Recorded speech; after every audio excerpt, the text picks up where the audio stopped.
शहर कराची का जो है इस मुल्क है वो उसको एक बेहतर तौर पर ज़रूरत है खैर सगाली के और तमाम लोगों को इकट्ठे होने की। यहाँ तो सर इस शहर में सूरत हाल आपके सामने है कि एक बिल्डिंग है उसके एहतजाज करने वालों पर जिस तरह लाठीचार्ज और आंसू गैस के शेल फेंके गए हैं और इतनी ज़्यादा पुलिस वहाँ पर बुला ली गई है और आबाद अपना एहतजाज कर रही है जो खालिस्तान बिजनेसमैन टाइप के लोग हैं और उन पर लाठीचार्ज किया जाना, तो ये किस जानिब अब इशारे हो रहे हैं कि इस शहर से कारोबारी लोग जाना शुरू कर दें, यहाँ बाकी काम ना हो? आप क्या देख रहे हैं? देखिए, मेरा और मेरे साथियों का पहले रोज से मौक़िफ़ रहा है कि पूरे पाकिस्तान में कहीं पर आपको इस तरह के हुक्मनामे नजर नहीं आएंगे किसी भी अदालत की तरफ से, और फिर उस पर अमल दरामद के लिए जो कानून नाफिज करने वाले इदारे हैं और जो हुकूमत सूबाई हुकूमत है उसकी तरफ से इस तरह का रवैया इख्तियार किया जाए, इस तरह का उनके साथ तशद्दुद किया जा रहा है। जो उनके जो आंसू गैस शेल और वाटर कैनन और जिस तरह लाठीचार्ज, मैं समझता हूँ कि यहाँ अगर अब लोगों को देखिए किसी भी फैसले से इख्तिलाफ तो लोगों को हो सकता है, और एक कराची की अक्सरियत पढ़े लिखे लोगों की जो कारोबारी लोग हैं उनकी जो टैक्स देते हैं अरबों रुपए का, और कराची चलता है, पाकिस्तान चलता है, और कराची कब चलता है जब कराची की तिजारत और कारोबार चलता है। और अगर सजा उनको दी जाएगी जिनका कोई कुछ, अगर फर्ज कर ले इसमें कुछ गलत भी हुआ है, पहली बात तो मुझे समझ नहीं आ रहा कि गलत क्या हुआ। मास्टर प्लान ने अप्रूवल दी है, बिल्डिंग कंट्रोल ने अप्रूवल दी है, KMC ने बुनियादी लैंड के टाइटल की दी है, सिंधी मुस्लिम हाउसिंग सोसाइटी वालों ने अलॉटमेंट दी, एक्स्ट्रा लैंड ऐसे लिए ऑफिशियली, फिर इसी तरीके से वाटर बोर्ड या जितने यूटिलिटी इदारे हैं उन सब की अप्रूवल इजाजत मौजूद है, कंप्लीशन सर्टिफिकेट मौजूद है। अब खरीदने वाले को कैसे पता कि मैं अपनी जिंदगी की जमा पूंजी यहाँ पर लगा रहा हूँ, तो क्या उसको दोबारा कहीं पर बाइज्जत तौर पर इसी तरह की जो है वो मुनासिब किसी जो मुतबादिल उसको कोई रिहाइश फराहम की गई। जब ये सब कुछ नहीं हुआ तो सुप्रीम कोर्ट का ये फैसला कैसे इंसाफ के तकाज़ों के मुताबिक हो? सर, इंसाफ के तकाज़ों के मुताबिक जब होता है जब किसी भी मामले के सारे पहलुओं का जाए, जामे तौर पर उनके तमाम पहलुओं को समझा जाए और देखा जाए कि गलत, अच्छा फिर गलत था ना तो फिर किन लोगों ने किया, वो किधर हैं? KMC के, KDA के, SBCA के, मास्टर प्लान के, वाटर बोर्ड के, शहरी इदारे, यूटिलिटी इदारे, फिर उन सबको भी साथ साथ एक ही लकड़ी से हाँका जाए। और जो बिल्डर या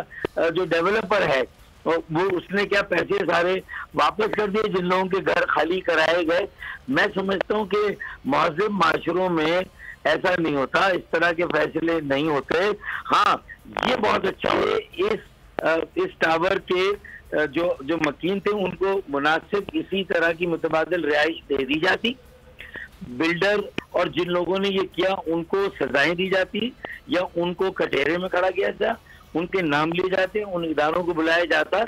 तो मैं समझाए अगर मेरे चीफ जस्टिस मौसूफ में कोई कंटेम्प्ट नहीं करना चाहता, लेकिन सबके दिल जले हुए हैं। मैं तो फिर भी देखे मोहताज होता हूँ, अल्फाज को के चुनाव में ख्याल करता हूँ, लेकिन जाहिर है कि लोग जज्बाती हैं तो अब वो क्या उन पर सब पे तौहीन अदालत होगा जो ये लोग निकले एहतजाज करें, किसको पकड़ेंगे आप? लॉ एंड ऑर्डर का इशू हो रहा है। वो 10,000 लोग भी निकलेंगे जिनको मुतबादिल नहीं मिला, 90,000 के चेक नहीं मिले गुजर नाले और औरंगी नाले वालों को, वो भी निकलेंगे। और महमूदाबाद का नाला डिफेंस के साथ है, वहाँ सदर ममलिकत की रिहाइश गाह है, तो वहाँ 12 फीट की रोड बन रही है महमूदाबाद के नाले के गुजर नाले पे गरीब लावारिस यतीम और मिस्किन लोग रहते हैं, तो उनके 30-30 फीट की रोड बन रही है। क्यों? तो कहीं 30 फीट की रोड, कहीं जो है वो 80 फीट का नाला, और महमूदाबाद पे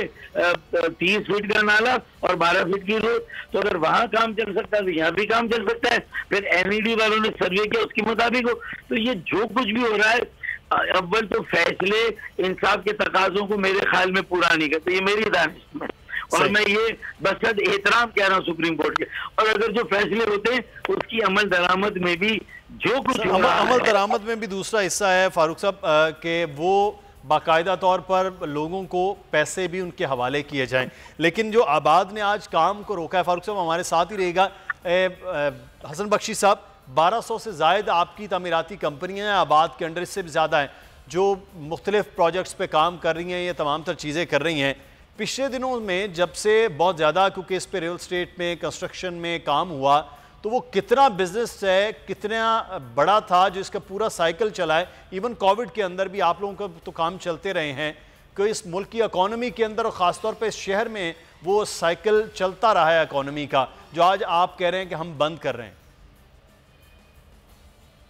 हसन बख्शी साहब,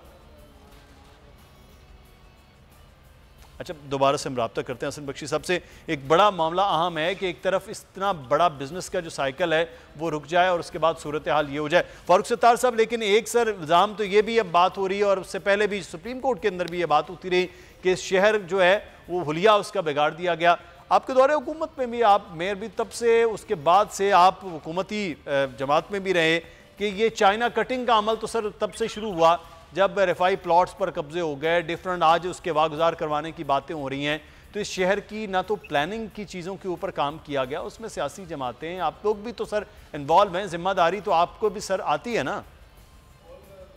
देखिए मुदस्सिर इकबाल, मैंने तो कभी भी माजी में एमकेएम ने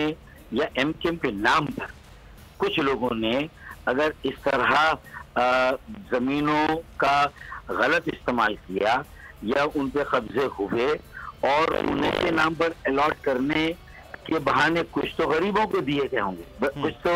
बस्तियां बसाई गई होंगी, लेकिन उसके बाद उसकी आड़ में जो कुछ भी हुआ, मैं इससे इनकार नहीं कर रहा। मैं कह रहा हूं कि जो एम्यूनिटी प्लॉट थे, ऐसे प्लॉट थे जो रफाई प्लॉट थे, उन पर जिसने भी किया, जो सरकारी अफसरान इसमें मुलव्विस थे, जो सियासी अकाबरीन, उनका ताल्लुक चाहे एमकेएम से हो। देखें ये चाइना कटिंग तो बद अच्छा बदनाम बुरा, ये चूंकि एमकेएम के खाते में थी ना, ये टोटल इस तरह की एनक्रोचमेंट का 5% भी नहीं है, बाकी तो अमेरिकन कटिंग है। मैं तो उसके भी खिलाफ हूँ।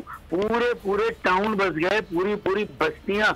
बस गई हैं और एनक्रोचर और लैंड ग्रैबर आप देख लें मुख्तलिफ तबकों में किन की शोहरत रही है, जिन्होंने ज्यादा कराची में आकर, फिर कराची की ब्लॉक एस और टीडियां हैं, उस पर कितने खूबसूरत तफरीही मकामात बन सकते थे। और वो सब किसने किया, किस दौर में हुआ, जो एमकेएम के दौर में हुआ। अगर एमकेएम वालों ने किया, उसमें नाम आते हैं, मैं बिल्कुल पूरा ताबुन करने के लिए तैयार हूँ कि उसकी तफ्तीश हो। लेकिन फिर रशियन और अमेरिकन कटिंग भी हुई है ना इस शहर में, तो फिर उसकी भी इन्वेस्टिगेशन हो, उनके साथ भी जो है वो उनका भी एहतसाब हो